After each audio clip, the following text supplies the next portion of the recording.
On today's episode, we are discussing what it means to be in a positive workplace environment. On this episode, we talk about some of the not so positive workplace environments that we've been in and how to kind of make the distinction as to what's worth sticking around for versus when it's time to make a transition, and how Elijah and I, as co-founders, our best to cultivate a positive environment here at Cycle. Considering that you spend, 8 hours a day, roughly third of your life in the workplace, making sure that it's a place where you feel safe, supported, and ultimately like you have a sense of purpose and fulfillment. So tune in. Mental health in the workplace. So Dan and I are co-founders at Cycle Health, the Cycle Health, PSYCLE, Break the Cycle, PSYCLE on Instagram. Pew, pew. And Kyla is our lovely care coordinator. So she coordinates with clients. The care. And as a boss, and I've been talking about this actually a lot as I'm going through the interview process. We're soon to hit like 15 or 16 employees, which is crazy in like 2 years. I'm going through the interview process and I'm like, I started off just making TikTokies. Yeah. And now I'm no longer a content creator and I'm like an operator. Yeah, like a boss, literally. And I always thought when I was working previous jobs, I'm like, how would I want to lead? Because I was a horrible employee. I've gotten fired. I have done the absolute bare minimum. I've lied many of times, either on my resume to get jobs or lied saying I'm really incompetent and you don't want to give me this task because I will mess it up purposefully. So you don't give me anything. And I do the absolute bare minimum. Setting an example for the rest of the team. For sure. Yeah. But it's because I didn't give a shit about the job. Right, of course. You didn't have passion for it. Zero. It was to get paid and get your money and go. So I always use the jobs for my own benefit. When now making the transition to owning a company, I use the philosophy of ensuring that people are motivated because they want to be here. And how do you get it mutually aligned so that they feel a sense of like equity in the company, and then also they feel passion too. And safe. Yeah. Difficult questions to answer.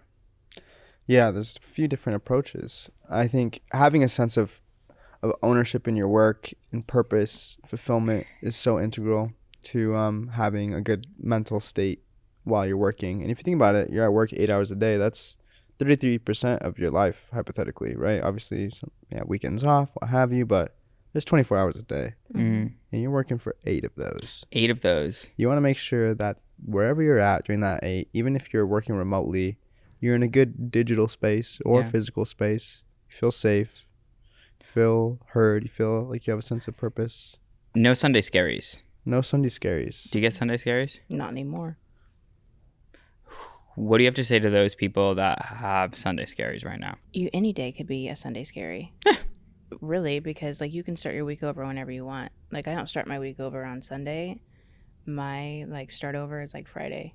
Like that's the beginning of my week is Saturday and Sunday, Interesting. Like, because I flip it because I don't want to be like, oh, I gotta go to work. I just try to avoid all that. And because I look forward to going to my job now, or like I genuinely enjoy being like, oh, what are we going to talk about in this meeting? You know what I mean? Like I really enjoy it. And yes, some of the calls are tedious or whatever. I'm leaving voicemails, but like I genuinely enjoy what I'm doing. So people who have Sunday scaries, I would say self-care is number one, most important, and asking yourself why you're feeling the way you're feeling and seeing if there's anything you can do to improve the situation or if you need to change something about the situation. What about you? What do you think? For someone who has Sunday scaries, I remember having Sunday scaries. I don't really have them anymore, to Kyla's point. I do think the weekend is super important to just take your time, take your space, breathe, reset. Recharge. It's much more difficult to show up 100% on something that isn't 100% aligned. And for something to be 100% aligned is kind of not feasible, really, to be 100% aligned. Like things come up even within our work day. We're doing this and it's like, do we want to be doing it? No. Is it aligned per se? No. But like, so having a capacity there and a threshold to like know what's worth fighting for and what is like, okay, I got to let this go. It's a difficult thing. But But ultimately, if you're noticing that you're experiencing that week over week, and you've already tried, whether it's communicating with your manager, your boss, and it's ineffective and it's still just a repeating cycle, then you have to take a couple of steps back and see if the position you're currently in is a stepping stone to something you ultimately want to be doing. And if you're learning that experience and you understand and you have a purpose in it, even if it's not ultimately what you want to be doing, or if it's just 100% misaligned and you just need to tap out, bow out. And it can be hard. It can be really hard to make that distinction. Yeah. What about you, Elijah? How do you think someone should get over the Sunday scaries? I think you have to make the job work for you. I feel like I've done it successfully. I was talking with one of my really good friends that does it as well, where they have 2 jobs. They have like their half part-time job. It's a full-time job, but they basically have gotten people to like set it up where other people could do their job. They like hired out a Filipino and they're making like $100,000 and like the Filipino is doing like 80% of the work. That's so nice. So make the job work for you. Even like when I mentioned I wasn't really going into the workplace and giving it all of my effort, I was head down editing videos, right? Trying to get viral. And then that kind of led me to my next step. So I think making the job work for you, and then if it can't work for you, like making the other 8 hours work for you, or like 4 hours, and start to like chip away at something, because you'd be surprised on how you could transition out. Like as I'm going through this hiring process, I'm like, the people that give the most effort, that are really aligned, like they're like, I really want to work in mental health, or I really like this and this. And then obviously they have to be qualified, but part of it is just like show up and be consistent, and like show that you want to be somewhere. So I think you could always like make a transition and make a change. And if you're in your 20s or even 30s, it's like now's the time to just vertically hop. Like we have so much opportunity. You could apply to so many different things. You could reach out on LinkedIn, Instagram, like there's so many different ways. There's so much accessibility. So it's like if you're not in a happy spot, like make a change. I think that's it, Yeah. And it's interesting because like a lot of people that are coming out of college, they'll have a nice degree and maybe a little bit of experience, an internship, what have you, but they're still having difficulty finding jobs. So I think there is a bit of a scarcity mindset on a societal level where people feel like if they have something that's paying them well, that's helping them survive, then they don't have the luxury of being able to transition to something that is, for sure, more passion oriented. So I think that's where the 4 hours come in. Like hop over and do the 4 hours. I mean, I'm also like a worker, but I was doing 2 of those security jobs. I was working like 60 hours a week. I was like, what do I want? Where do I want to go? And I got paid to sit there. Security job was the best job of my life. Oh, I loved working in security. You just sit in my car. I was bloop, bloop. Yep. Calling in. All right, transferring you. Pound 14, transfer over. I didn't even have to do that. I just had to sit in the car and watch the property. Oh, that's nice. That was so nice. I was doing heroin at the same time, so it was wasting my time. Did you ever have to call in on someone yourself while you were doing heroin? No. There's someone doing heroin in the parking lot. I'm not a narc. It's me. That's so funny. I mean, I did definitely it was a tough job because I worked over. You worked the graveyard shift? No, I worked early morning. From Long Beach to Costa Mesa. You were doing heroin in the morning? I would do heroin every day. Like any time of the Breakfast, day, lunch, dinner, I feel like heroin's like a nighttime thing. Like get home from work. Not when you're so strung out on it. You need it to get up and be functional. And people function? Oh, wow. Okay. Yeah, I was functional. I was doing a little coke on the side too, but... Bouncing out. Yeah, I was bouncing it out. Me, a security guard. Wolf of the security. Yeah, it's definitely... But, I mean, it gave me... something to do, and then I got into some other dangerous stuff, but for work. And what sort of dangerous things are we talking? Can you share? OnlyFans. Ooh. Big on the OF. Yeah. How did that affect your mental health? That was a rough season. That was a rough season. Okay, I have a question. What was the job that affected your mental health the worst? To the chat. I would say, oh God, I've had so many rough ones. Do you have one, Danny? I know mine. Mine was club promoting in Los Angeles. Lots of drugs. And I really wanted validation. And I, on Thursday, would get so many texts from friends. Validation season, seeking it was in high school. I got here and I started doing it. And I remember my phone blowing up. And I thought to myself, my high school self would love this. Love it. Yeah. College self, hated it. So much social anxiety. So depleting. Going out to these clubs night after night. Drinking. Drugs. I was addicted to my pen. I'd like suck that sucker like a pacifier. And all the things that I thought that I wanted were causing me like the most anxiety. It wasn't really like depression. It wasn't like sad. I was like, I don't want to be here. I feel so uncomfortable. I want to go home. But I had to go and show up at work every day. Yeah. That's the hard part, I think, about the job that did affect my mental health the most was probably that season, that after the security guard season of doing that type of sex work. OnlyFans, some other things were like, it wasn't like, I don't want to say prostitution, but it was like spending time with people in exchange for money. Escort energy. Yeah, escort energy.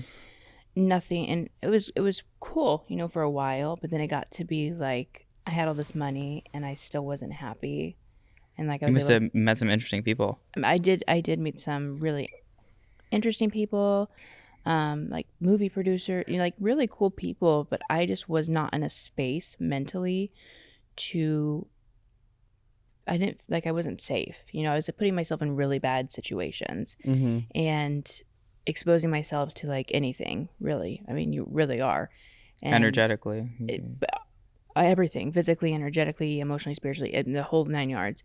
And yes, I was like, I had like $6K in the bank, $10K in cash, you know what I mean? Like had all this money and was living really lavishly and like whatever I wanted.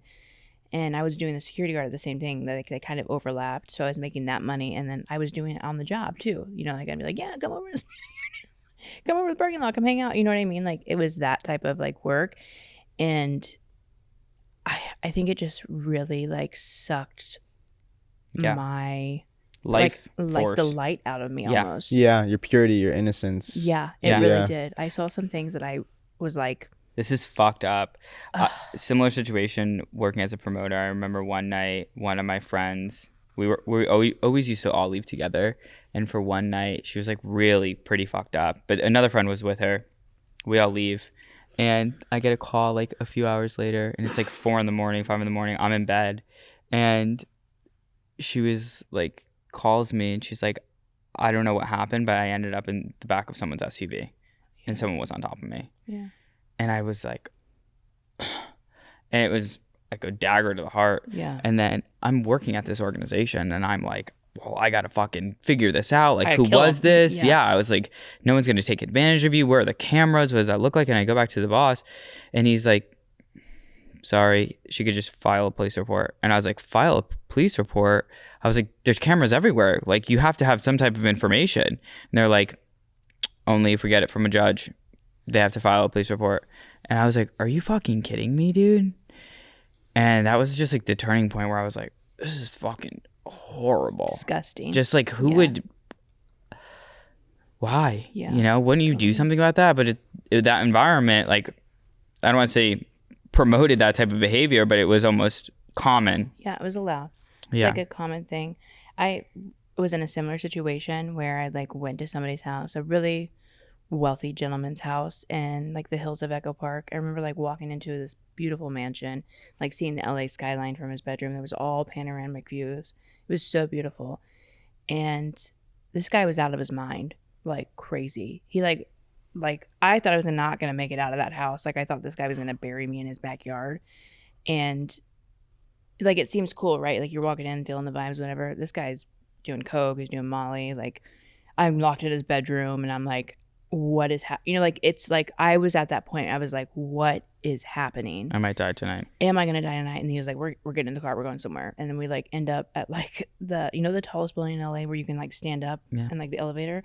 We're there with like this couple that are swingers, and I'm like, I need to get the fuck out of this place. I'm like, what is happening? I'm out of my mind, like on Molly. So like everything's like happy, like I'm trying to feel it, but I'm still scared.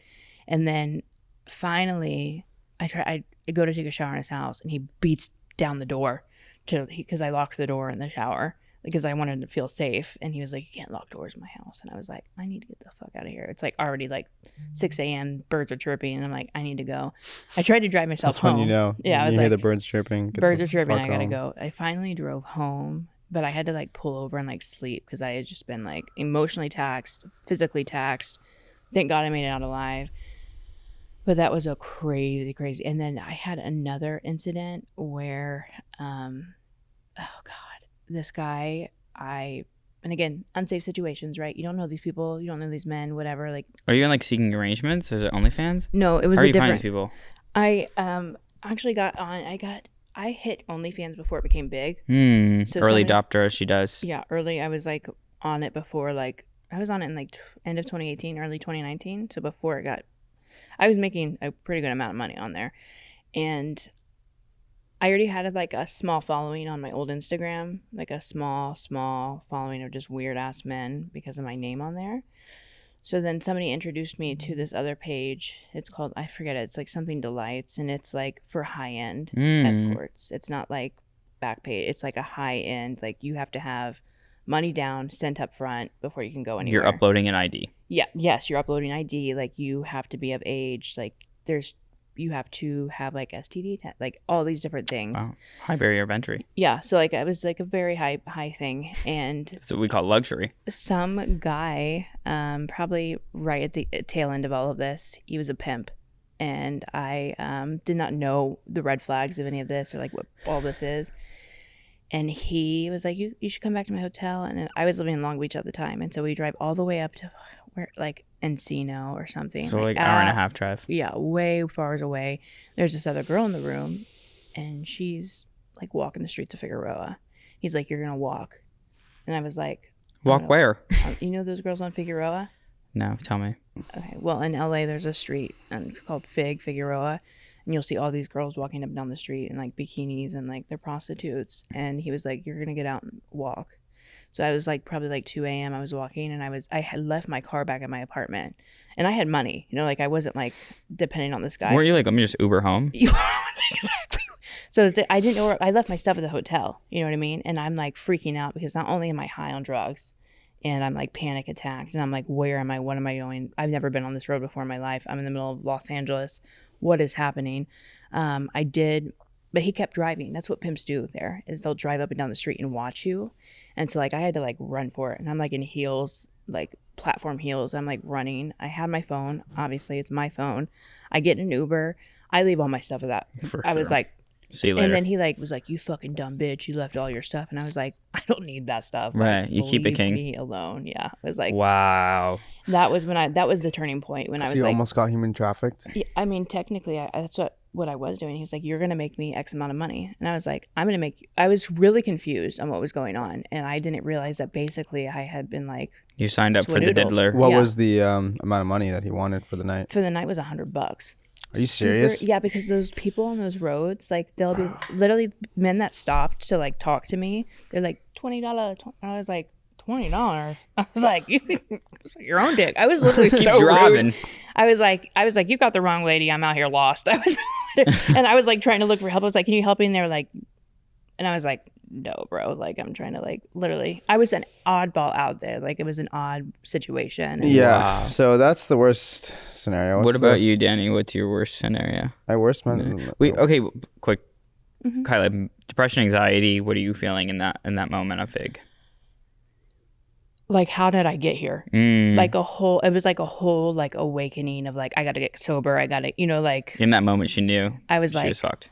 Literally, like it was just like a whole wide awakening. I was like, I need to get home and call my mom. You know what I mean? Yeah. Like I need to go to the church. Yeah. Just wash and my body. I went home and just stayed home. Wow. Didn't do any of that. I stopped doing all of that because I was like, shout out it's for not Fig. my life. Yeah, it looks like sometimes you have to hit rock bottom, you know? Yeah. And that wasn't even the bottom. I still kept using. You know? Danny, job that affects your mental health the most? So I haven't had a job since I was like 18, 19 years old. I don't know. I feel like when I met you, you had a job that you were in a pretty tough mental spot. I was just working as a contractor, as a consultant. Still a job. Danny, we don't need to classify the work. I mean, I've never like been like asked to go to somewhere or like. I've never worked before. No, it's something I haven't worked before. You worked at a call center. Did you like it? Yeah, I did. I haven't had a job that's negatively impacted my mental health. What about me? I can attest to that only because when we met, you were working somewhere. Yeah, but it wasn't because of my work that I was feeling that way. Yeah, you felt uninspired. You were like not at a place. Yeah, where but it wasn't like bad workplace or like. You told me about some lady you were like doing like work for them during COVID, and then you went over there and it was like a whole fest, and you were like, these people are. Yeah, I had a property management thing I was doing. Yeah. And I guess, I mean, That there's parts of it that I really enjoyed. I don't know. Yeah, I think when it comes to the workplace, like there hasn't been a job where it's like negative, like all bad. You know what I mean? Like, I don't know.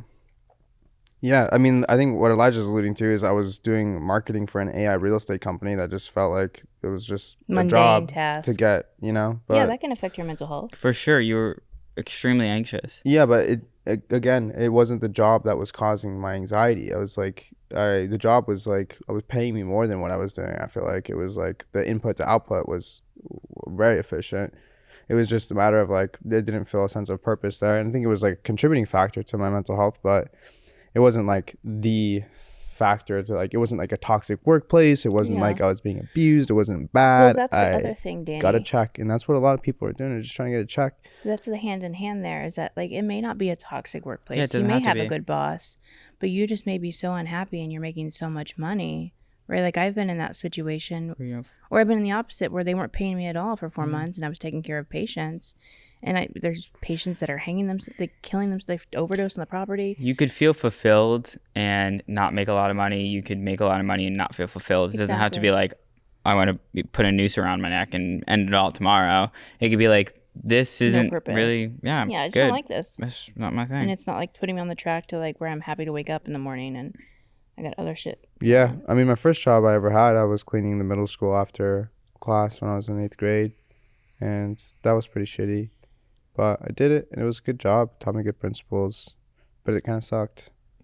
Yeah, I did a volunteer trip in 8th grade to New Orleans. I'm just thinking like, Katrina. Yeah. I'm just looking at your guys' like promoter, drugs, sex, all this. Like I had the Airbnb promoter thing, which was kind of in that same vein. Yeah. Like but I was oftentimes like present in my own volition, if that makes sense. Same. Absolutely. You know? And I feel like 80% of the promoting was great. I can't put that onto the job. It was just like, that's just like, oftentimes I was there and I wasn't even working. You know what I mean? I was just like in a bad, it was more of like, it was more just like I've been in very uncomfortable situations where I feel like my soul is being sucked, but it's more just like out of my own volition. I'm not trying to like monetize that situation per se. You know what I mean? I'm not like working. I don't think anybody ever tries. It's not like I'm like building deals. Like, you know what I mean? Like oftentimes I'm just like in recreation in a personal setting. Some of the people are, you know, I'm exchanging money with, but it's like, I don't know, any type of job that I have felt that way where I'm like my soul's getting sucked out, it has affected my mental health, whether it's lines of coke on the table or there's just a shitty boss that's not paying us, or there's like just bad juju in the environment or the people that work there. They're talking about you being, you know, facetious or whatever you want to say. It's like, or even I've had experiences where I was the bad employee, you know, like I started working at a pawn shop because I was there so often when I was in my heroin addiction. You know what I mean? Wow. Like I was a bad employee, you know, because I was strung out. But like, I think if you, like right now where you're at with both of you, you guys have not only, I do want to attest to this. This is something I wanted to bring up. When I first came on, it was like a little like all over the place. There was like, you started and it's I was still like that, I feel no, like. like that I for don't sure. think so. I feel like there's like much more consistency. Like you guys are actively trying to like put documents together. You guys are trying, right? And it's like big document people. Yeah, absolutely. Like there's packets, like you got somebody to hire, watch these videos. You're putting it into play, right? For me, it was like, we'll get you the 10, you know, we'll get you the tax. You know what I mean? But you guys have like realigned yourself and be like, you are the bosses. You guys are the co-founders. You guys are like the owners of this company, and you guys have aligned yourself with that. And you can see that because not only is it just me who feels that way, there's other people on this team that feel that way and like look up to you guys, and people that may have not have said that to you, but they've said that to me, and how much they appreciate and love you guys. So you guys are building something that is not only affecting your guys' life, but everybody that works with you. And that is a huge, huge deal. Thank you. Huge deal. that's like my biggest objective in life. Or one of them is to be able to like build a company that people feel safe in, supported in, and feel like they have a sense of purpose. You know? Yeah. So I appreciate that. We're chipping away at it. Yeah, I think on the boss side, there's definitely ways that you could present certain information and then also motivate people. And I think that I feel like it's harder to be an asshole, you know? Like you almost have to try at it versus being nice. Like it's easier to be nice. And sometimes kindness can be weakness because Oh yeah. it's definitely a tough line to walk. But yeah, whenever I hear about like some of your past experiences or other individuals, especially like within this industry, I'm like, it's easy to be nice and to create a healthy environment, you know, that people want to work in and then also work really hard too. Yeah, absolutely. You think it's easy? I think it's easy. It's easier to be nice than to be an asshole. Yeah, I think it just depends on your default nature too. I feel like I'm a default asshole. Yeah. Yeah, I see what you're saying. Like, it is interesting to think about how like some bosses are so authoritative, you know, and it's like, dude, chill. Like, what's the objective? Communicate it effectively and help people get there. Like, sometimes they don't even know the objective. Exactly. Themselves. And then they get really confused, and then they're almost just projecting their own uncertainty and like lack of competence. And yeah, it can be really tricky, but I don't know, if you have clear objectives and you have a good, competent team, it is not as difficult. I wouldn't call it easy per se, but I think it's also very important, and just my perspective of any boss that I worked with is when they, for like that first impression. Yeah. The first impression sets the tone. What was your first impression of us? Well, obviously, my very first impression, I was like, who are these assholes coming in? You know what I mean? Because I wasn't working for you guys. You were working for a client? I was, yeah. And I was on the other side of it. And I was very confused because that company failed to effectively communicate and organize to the employees about what was going on. So then we got the brunt of it. Yeah, the brunt of it. And then coming in unconfused, not understanding. And that's not on you guys, of course, but that's on that employer. So then what was your first impression of Danny? Danny, like as a working as an employee, or on the other side? On the other side. Your very first impression of me. Very first impression of Danny was like what do you call that? Like Silicon Valley, like tech guy, like over like, you know, just a guy that's in IT and STEM and like this is the efficient way to do it. Tativism. And but a little bit like cheekiness to it too. He's like had some laughs, but like very serious about it. And then Elijah was like this overbearing sales guy who's gonna hook, sink, and he's gonna get you one way or another. He's gonna hook and sink, and then he's gonna hook him and book him. Yeah, like it was just like, and coming from both sides, having a mix of that. I was like, this is like the perfect. I was like, they're hiding something. I'm gonna figure it out. They're burying bodies in the back. I was like, what did you end up finding out? Well, that your product worked. Obviously, your company works. I was like, oh, this is great. This is awesome. You made my job much easier at the time, and then I almost felt like I had to like, because I enjoyed the work that you guys had given me, right? That I felt like I was like almost like your cheerleaders for that company, because I was like, this is working. Like, you are going to make a mistake, like almost advocating for you guys when you guys, obviously I'm not even a part of the team. And that's what I meant about the first impressions, is because my first impressions of like my other bosses have been like, oh, I'm scared, you know, I don't want to say anything, or like, you know, like I'm scared, you know, he's this macho man or whoever he is. And come down to it, it's really not like that at all. And that's just my perspective and what I'm like putting out. And so to have that conversation with both of you, and then you guys set the role of just being open and like being over communicative and like just honest and fluid, I think that was really important to me. And being like, these are actually really solid men. These are good men that want to build something and that want to lead. And I think that first initial call that we just had one-on-one, that very first one that we had one-on-one, just you, all three of us. And I was like, these are really good men. Like, these are good people. This isn't like I got to actually see. Yeah. And then I got to come in and actually see really good quality people. Yeah.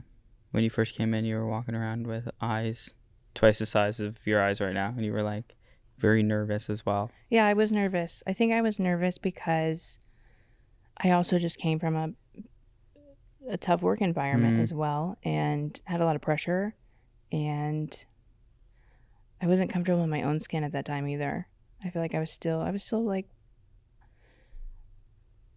going through some of my own stuff, Yeah. you know, and I feel like I've overcome a lot of that since then, but still just I was struggling, you know. Yeah. And I didn't have a lot of support, not only in the workplace but like at home. And now, because I've changed employment, like I have more support not only here. I'm like more active. I'm like, because I feel I'm happy in my work environment. Yeah, it's important. It's important to feel and fulfilled. so my whole life is now lit up, instead of, it's not like this dark cloud of 8 hours. It's like bright and happiness. So like even after work, I'm bright and happy. Not like I'm going to bed. You know what I mean? Yeah. Like, we're going on a walk, Pearl. That's beautiful. Yeah. Yeah, I think something that's really contributed to that and made things like easier in terms of running the company is like running it as like a meritocracy instead of like a hierarchy. You know what I mean? Like it's like kind of an equal playing ground. Like What's a meritocracy? A meritocracy is when everything, like the status of your position in the company is based off of the merit, which means that it's based off of how you show up and how you perform and Communism. what you do. And like Is this Mouse Chan? how seriously you take it and like how aligned you are with the position, regardless of like where you come from or any previous experience or anything like that. If you show up and like we've told you this many times, Kyla, like you have so much merit and that you'll just like, you know what the objective is. Once you know what it is and you have the support to do it, you will get there. You will get there. And it's like, we call you Merit Mama. Merit Mama. Yeah. Or what did you call me? Bull? A bull, exactly. It's like you just wave the red flag. Hey, Kyla, we have to go here. You will just run straight through. I've compared you to a mama bear or a rhinoceros. Yeah. And in all loving terms. Of course. Yeah, it makes it a lot easier instead of like having a hierarchy, which is like there's different like levels of status and like people have to like work your way up a ladder sort of thing. It's like there's not really like a ladder per se. It's just like do really good and you'll be acknowledged and like awarded for that. I think also being younger bosses and having a lot of people that are older than us too, creating an environment that is never you versus us or you versus me, right? Or this is your problem, fix it, right? It's like this is our problem. Even if I think that it's someone's problem, I'm like, this probably is fucking this person's problem. I'm like, this is our problem. Yeah. And I'm like, let me bring in a second party or a third party to figure it out. Let's have a round table and figure it out versus being like, go fix this and do better. And that's something I've really, really appreciate with what you guys have cultivated, because there was a time that I can recall I came in, we weren't filming. You guys were asking, I think you were doing the trifecta thing, like, you know, all of the clinics, and you were writing on the whiteboard and you were asking everybody's opinion, even though if it was somebody that was in social media and content, but it was also the care coordinators or like the interns, like you were asking everybody's opinion and getting their perspective on it, because that's valuable to have that. And instead of just having a meeting with like the top 3 dogs, you know, what we're going to do, like you include everybody if you give them the opportunity to be included in that. And that is powerful in of itself, because then you have people that are all heading the same way. They're not over here like, what's going on? Am I getting fired? Are they meeting because I'm getting fired? You communicate effectively and say, this is what's going on. Even when we were kind of on like a hiccup, we had like a rough bump back in like October or so, whatever it was. Hey, everybody get together. This is what's going on. You meet effectively and communicate effectively, and everybody's on the same, we're all on the same page. Yeah. On the same team. Yeah. For sure. And feeling like your feedback is valued and integrated effectively, I think kind of goes back to like feeling a sense of equity and ownership, which is so integral regardless of whether you're a contractor or an employee or whatever it is. Feeling like you have some influence on the direction of where you're headed in your career is immense, you know? All hands on deck. Absolutely. I think it's also important to get everyone else's perspective, because everyone thinks differently. Absolutely. You know? Yeah. So I hope that this shined a light on how other work environments can be We strive every day to make. Because ours is great. Yeah. Come on There's down. ups If you're and looking downs. for a job, submit your application to info@cyclehealth.com. Definitely ups and downs for sure. But overall, I think that we run a really Just want it to be warm and like good community. Feel good, and like Good for community. you to have an outlet to like express your creative abilities and like to feel incentivized to perform and to help people ultimately. And I think that's another huge driver, is that what we're doing ultimately is helping people with like suicidality, depression, anxiety. That's debilitating, right? So we're taking people from a very fragile mindset and trying to transition them, be their, carrier to a brighter future, or like at least an idea of one, some hope of one, right? And so that makes it a lot easier as well. And you guys bring support too. It's not just like in the workplace where you guys are like, oh, we're going to collaborate on this together. If God forbid someone's feeling some way or something's going on, you're like, how can I help? How was your day today? Like, how was your weekend? You guys are there to like, you show up as bosses. Yeah. You actually show up as leaders and not just being like, do this, do that, Yeah.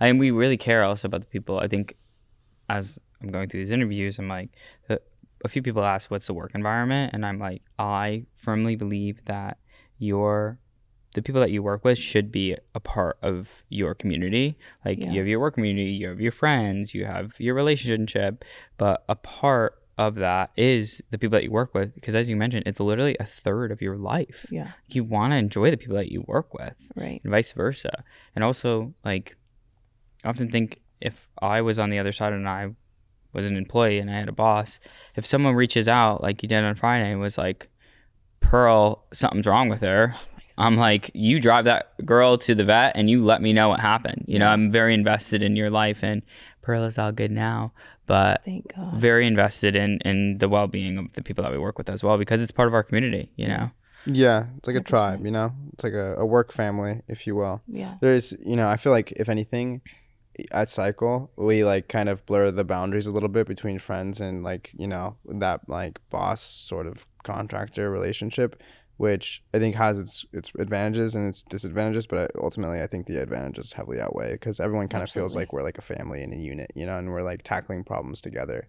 Like I would never, my old boss, I wouldn't be like, come meet Mama, you know what I mean? Like I'm coming to the hometown, doing a hometown tour. Or like, wouldn't come and see you at the hospital too. And that's like, that's the sort of shit that it's like. But that's important to employers.